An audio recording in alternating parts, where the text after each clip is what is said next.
Good morning, everybody. Welcome you all in the science class of class 5. The chapter name is Our Bones and Muscles. In this chapter, we will learn about organ systems, the skeletal system, joints, the muscular system, and kinds of muscles. Students, आज का हमारा topic है organ systems. A human body is wonderful machine. हम लोग का जो body है ना वो क्या है, एक वंडरफुल मशीन है. It is very complex and also very efficient. ये बहुत ही कम्प्लेक्स है, मतलब सिंपल मशीन नहीं है, कॉम्प्लेक्स मशीन है और वेरी एफिशिएंट, बहुत ज़्यादा एफिशिएंट है, प्रभावशाली है ना, काम करने वाला है. We can do so many things. हम लोग इस मशीन से, मतलब अपनी बॉडी से बहुत सारी चीज़ें कर सकते हैं, जैसे walking, talking, working, feeling and thinking. Do you know any other machine that can do all this? क्या आप कोई ऐसी मशीन के बारे में बता सकते हो जो ये सारा काम कर सकती है? नहीं कर सकती है ना, कोई भी ऐसी मशीन नहीं है जो कि इतने सारे काम कर सकती है. तो ह्यूमन बॉडी क्या है, एक वंडरफुल मशीन है, काफ़ी ज़्यादा एफिशिएंट है, कम्प्लेक्स है और यह कई सारी चीज़ें कर सकती है. Organ system. Just as a house is made up of bricks. जिस तरह से कोई घर ब्रिक्स से बना होता है, ठीक है, our body too is made up of innumerable tiny cells. उसी तरह से हमारी बॉडी भी असंख्य, अनगिनत छोटे छोटे सेल्स से बना हुआ है. जिस तरह से एक हाउस बनाने के लिए कई ब्रिक्स की ज़रूरत होती है, उसी तरह से हमारा बॉडी किस चीज़ से बना हुआ है? इनन्यूमरेबल, अनगिनत टाइनी सेल्स से बना हुआ है. This cells are of different shapes and sizes. ये जो सेल्स होते हैं वो अलग अलग शेप और साइज के होते हैं. Similar cells join together. जो कई सारे एक जैसे सेल्स आपस में मिल जाते हैं ना, तो मिल करके क्या बनाते हैं? टिश्यू बनाते हैं. And different tissues combine to form an organ. और कई सारे टिश्यूज मिल करके ऑर्गन बनाते हैं. Heart, lungs, kidneys, liver, brain, stomach, bones and muscles are some of the major organs. तो स्टूडेंट्स, जिस तरह से कई ब्रिक्स मिलने के बाद एक वॉल बनता है, ठीक है, कई वॉल्स मिलने के बाद एक रूम बनता है और कई रूम्स मिल करके एक हाउस बनता है, ठीक उसी तरह से कई छोटे छोटे सेल्स मिलने के बाद टिश्यू बनता है ना. और कई सारे जब टिश्यूज़ मिलते हैं तो क्या बनता है? ऑर्गन. और कई सारे ऑर्गन्स मिल करके बनाते हैं ऑर्गन सिस्टम. यही है हमारा topic, organ system.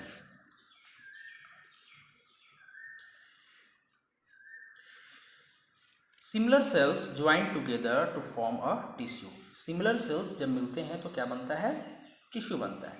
And different tissues combine to form an organ. Heart, lungs, kidneys, liver, brain, stomach, ये सब क्या है? ऑर्गन्स है. A group of organs together make an organ system to carry out a particular function. कोई भी particular function करने के लिए, कोई खास काम करने के लिए कई सारे ऑर्गन्स मिल जाते हैं और मिल करके जब वो काम करते हैं, कोई पार्टिकुलर फंक्शन करते हैं, तो उसे हम ऑर्गन सिस्टम कहते हैं, ठीक है. All the organ system work together to keep our body functionating normally. हमारे बॉडी के अंदर कई सारे ऑर्गन सिस्टम हैं और सारे ऑर्गन सिस्टम काम कर रहे होते हैं, मिलकर काम कर रहे होते हैं, तब हमारी बॉडी नॉर्मली फंक्शनेटिंग करती रहती है. यानी बॉडी के किसी भी ऑर्गन सिस्टम में अगर प्रॉब्लम हो जाए तो हम लोग कहते हैं कि हम लोग बीमार हो गए, है ना. तो हमारी बॉडी में कई सारे ऑर्गन हैं, कई सारे ऑर्गन्स मिल करके ऑर्गन सिस्टम बनाते हैं. हर ऑर्गन सिस्टम का अपना एक पार्टिकुलर वर्क होता है, पार्टिकुलर फंक्शन होता है ना. और सारे ऑर्गन सिस्टम जब अच्छी तरह से काम कर रहे होते हैं, सिस्टमेटिक वे में काम कर रहे होते हैं, तब हमारा बॉडी नॉर्मल फंक्शनेटिंग करता रहता है. We have 8 major organ systems. Let's read about the organ system in brief. What are the main functions and what are their main organs? Number first, skeletal system. Students, ये हमारा पहला organ system हमारे body का है, क्या? Skeletal system. हाँ, हमारे body के अंदर जो बोन्स होते हैं ना, बोन्स का जो स्ट्रक्चर है बॉडी का, उसे हम स्केलेटल सिस्टम कहते हैं। It gives shape to the body, यह बॉडी को शेप देता है। हमारी बॉडी का शेप जो है ना स्केलेटल सिस्टम की वजह से। And protect the internal organs, और बहुत सारे इंटरनल ऑर्गेन्स को प्रोटेक्ट भी करता है। जैसे ये देखिए आपका रिब केज है, तो रिब केज के अंदर हार्ट, लंग्स, ये सब प्रोटेक्ट होते हैं। ये आपका स्कल है, तो स्कल के अंदर जो है ब्रेन प्रोटेक्ट होता है। तो जो बहुत सारे डेलिकेट ऑर्गेन्स है ना हमारे बॉडी के अंदर, उनको ये क्या करता है? प्रोटेक्ट करता है, और बॉडी को एक डिफिनिट शेप प्रोवाइड करता है। ठीक है। It also help us to move, skeletal system की वजह से हम लोग मूव कर पाते हैं। Bones, joints, ligaments, cartilage etcetera are its main parts. ये सभी जो है इस ऑर्गन सिस्टम के, ये सब क्या है? मेन पार्ट्स हैं। ठीक है। तो फर्स्ट ऑर्गन सिस्टम क्या हो गया? Skeletal system. ये बॉडी को शेप देता है, बहुत सारे डेलिकेट इंटरनल ऑर्गन्स को प्रोटेक्ट करता है, और हमें मूव करने में भी हेल्प करता है। बोन्स, ज्वाइंट्स, लिगामेंट्स, कार्टिलेज, ये सब इसके पार्ट्स हैं। नेक्स्ट स्केलेटल सिस्टम है muscular system. It enables us to move different parts of our body. इसकी वजह से हम अपने बॉडी के डिफरेंट पार्ट्स को मूव कर पाते हैं। मसल्स एंड टेंडन्स कंस्टिट्यूएटेड, और मसल्स और टेंडन्स इसको कंस्टिट्यूएट करते हैं। तो ये मस्कुलर सिस्टम के ऑर्गन्स है, मसल्स एंड टेंडन्स। नेक्स्ट है the nervous system. Nervous system controls the whole body. Nervous system पूरे बॉडी को कंट्रोल करता है। It helps us to think and learn. It consist of brain, nerves and spinal cord. ये आपका spinal cord है ना, और ये आपका ब्रेन हो गया, ऊपर में ब्रेन हो गया, है ना। ये स्पाइनल कोड है, ये ब्रेन है। पूरी बॉडी में नर्व्स होते हैं, नर्व्स। ठीक है। अब जब कभी पैर में कांटा चुभता है तो उसका मैसेज तुरंत ब्रेन में चला जाता है ना। ब्रेन समझ जाता है कि पैर में कांटा चुभा है ना। और ये कैसे संभव हो पाता है? ये मैसेज यहाँ से यहाँ तक कैसे पहुँचा? तो ये नर्व्स के द्वारा होता है। ये नर्व्स जो होते हैं ना बॉडी में, ये नर्व्स उस मैसेज को जो है ऑर्गेन्स, ये स्पाइनल कोड तक पहुँचाते हैं, फिर स्पाइनल कोड से होता हुआ ये मैसेज ब्रेन तक चला जाता है। अब ब्रेन ये सोचता है कि भाई ब्रेन ये थिंक करता है, सोचता है कि जरूर पैर में कोई प्रॉब्लम है, कुछ हुआ है ना। और तुरंत जो है हम लोग उसके लिए रिस्पॉन्ड कर पाते हैं। तो मैसेज पूरे बॉडी को कंट्रोल करने का काम, या ब्रेन से मैसेज जब बॉडी पार्ट्स में पहुंचता है, जैसे अगर किसी गर्म कढ़ाई से हम लोग का हाथ टच हो जाए, ठीक है, तो तुरंत मैसेज ब्रेन को पहुंचता है, और ब्रेन तुरंत ऑर्डर देता है हाथ को कि भाई हाथ को हटा लेना है, नहीं तो हाथ जल जाएगी। तो कहने का अर्थ हुआ कि मैसेज का जो ट्रांसपोर्टिंग होता है ना बॉडी के अंदर, ब्रेन से बॉडी पार्ट्स में या किसी बॉडी पार्ट से ब्रेन में, वो नर्वस सिस्टम की वजह से ही होता है।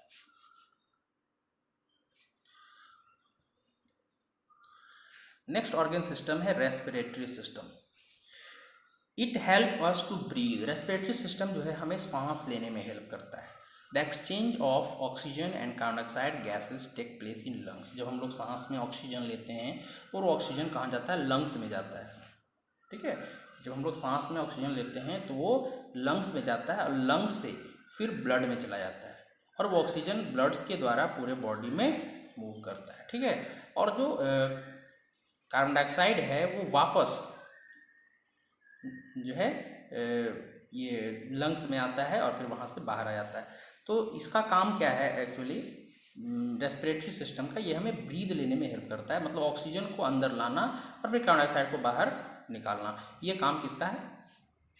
रेस्पिरेटरी सिस्टम का है। It also help with talking as we can talk without air. ये हमें बोलने में भी हेल्प करता है, क्योंकि बिना एयर के हम लोग बोल नहीं पाएंगे। इसके लिए जो ऑर्गन है इस रेस्पिरेटरी सिस्टम के जो ऑर्गन्स हैं वो नोज हैं, ट्रैकिया एंड लंग्स, इसके मेन पार्ट्स हैं।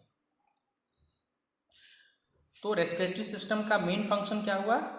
Exchange of gases, carbon dioxide and oxygen.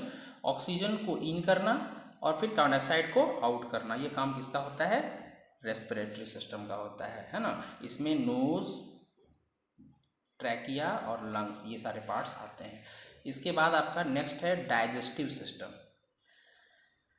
ये भी बहुत ही इंपॉर्टेंट ऑर्गन सिस्टम है। ये जो है फूड को ब्रेक डाउन करता है ना। Digestive system breaks down the food we eat into simpler substances.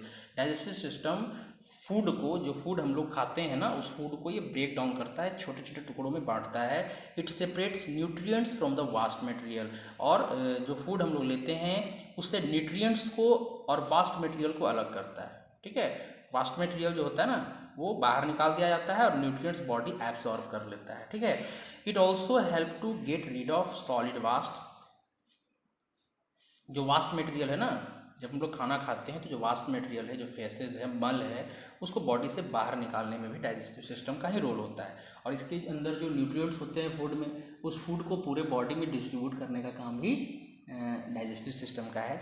Mouth, stomach, intestine etcetera are its main parts. हम लोग आगे चल के इन सारे सिस्टम्स के बारे में डिटेल में पढ़ेंगे। ये एक शॉर्ट डिस्क्रिप्शन है, ठीक है, कि बॉडी में कौन कौन से ऑर्गन सिस्टम है, उनका मेन फंक्शन क्या है और उसके कौन कौन से ऑर्गन्स उसमें होते हैं। इसके बाद है सर्कुलेटरी सिस्टम। ठीक है, it carries nutrients to all parts of the body. ये पूरे बॉडी में न्यूट्रिएंट्स को पहुंचाता है। दाउ ब्लड। स्टूडेंट्स, आपको पता होगा कि हमारी बॉडी में ब्लड हमेशा सर्कुलेट करता रहता है। ठीक है, और ब्लड सर्कुलेट करता रहता है पूरे बॉडी में। ठीक है, तो जब हम लोग सांस लेते हैं ना, तो जो ऑक्सीजन अंदर गया तो उस ऑक्सीजन वो ऑक्सीजन कहाँ गया? लंग्स में गया, और लंग्स से वो ऑक्सीजन ब्लड में चला जाता है और ब्लड से पूरे बॉडी में वो मूव करता है। क्योंकि ब्लड तो हमेशा मूव कर रहा है बॉडी में, तो ऑक्सीजन पूरे बॉडी में पहुँच जाता है।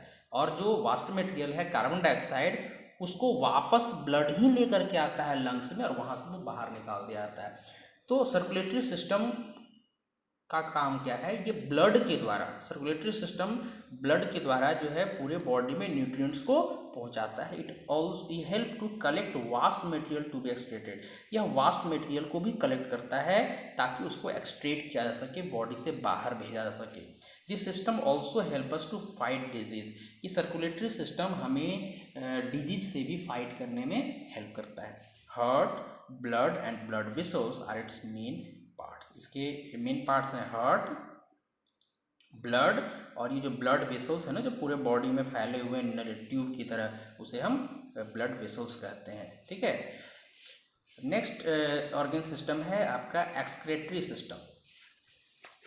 एक्सक्रेटरी सिस्टम का काम है बॉडी से वास्ट मटेरियल को बाहर निकालना। ठीक है, it help us in getting rid of body waste. Waste मतलब जो बेकार चीज़ें हैं, है ना, such as sweat and urine. Sweat means पसीना, यूरिन मीन्स पेशाब। तो ये जो बेकार चीज़ें हैं ना बॉडी के अंदर, जो वास्ट मटेरियल, उसको बाहर निकालने का काम किसका होता है? एक्सक्रेटरी सिस्टम का होता है। दिस वास्ट प्रोडक्ट में बिकम पॉइजनस। ये जो वास्ट प्रोडक्ट्स हैं ये पॉइजनस हो सकते हैं। अगर ये बॉडी के अंदर रह गए तो ये पॉइजन्स का काम करेंगे और बॉडी का जो बॉडी को काफ़ी ज़्यादा नुकसान इनसे हो सकता है। इसलिए it is necessary to remove them from the body. इसलिए बहुत ज़रूरी है कि ये जो वास्ट मटेरियल हैं उन्हें हम बॉडी से बाहर निकाल दें। ठीक है, तो kidney and skin are its main parts. Skin जो होते हैं वो स्किन क्या करता है? वो स्वेट को बाहर निकालता है। गर्मी के दिनों में आपकी बॉडी में जो बॉडी पे स्किन जो है ना, तो स्किन में आप देखते होंगे छोटे छोटे होल्स होते हैं। ठीक है, और उन होल्स से क्या होता है? स्वेट बाहर निकलता है, पसीना बाहर निकलता है, और किडनी का काम होता है यूरिन को आउट करना। तो किडनी, स्किन, ये सब क्या है? ये सब एक्सक्रेटरी सिस्टम के ऑर्गन्स हैं। एक्सक्रेटरी सिस्टम का काम है बॉडी से वास्ट मटेरियल को बाहर निकालना। ठीक है, इसके बाद एक और सिस्टम है आपका reproductive system. Reproductive system help to give birth to babies. Reproductive system का काम है बच्चों को जन्म देना। ठीक है, reproductive organs are different in male and females. बाकी जितने भी ऑर्गन सिस्टम अभी तक हम लोग पढ़े हैं वो मेल और फीमेल में सेम होता है। ठीक है, लेकिन रिप्रोडक्टिव सिस्टम जो होता है वो मेल और फीमेल में अलग अलग होते हैं। We have just gone down the function of our body systems in a nutshell. In a nutshell का मतलब होता है इन ब्रीफ, यानी संक्षेप में। अभी तक हम लोगों ने जो ऑर्गन सिस्टम के बारे में पढ़ा वो संक्षेप में पढ़ा। अभी आगे जो है एक एक ऑर्गन सिस्टम के बारे में हमें इस चैप्टर में काफ़ी डिटेल में पढ़ना है।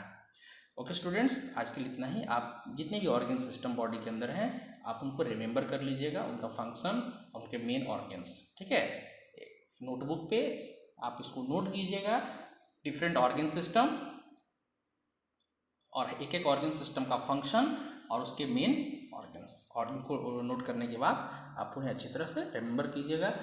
नेक्स्ट क्लास में हम लोग एक एक करके 1 by 1 जो ऑर्गन सिस्टम है उसके बारे में डिटेल स्टडी करेंगे। Okay students.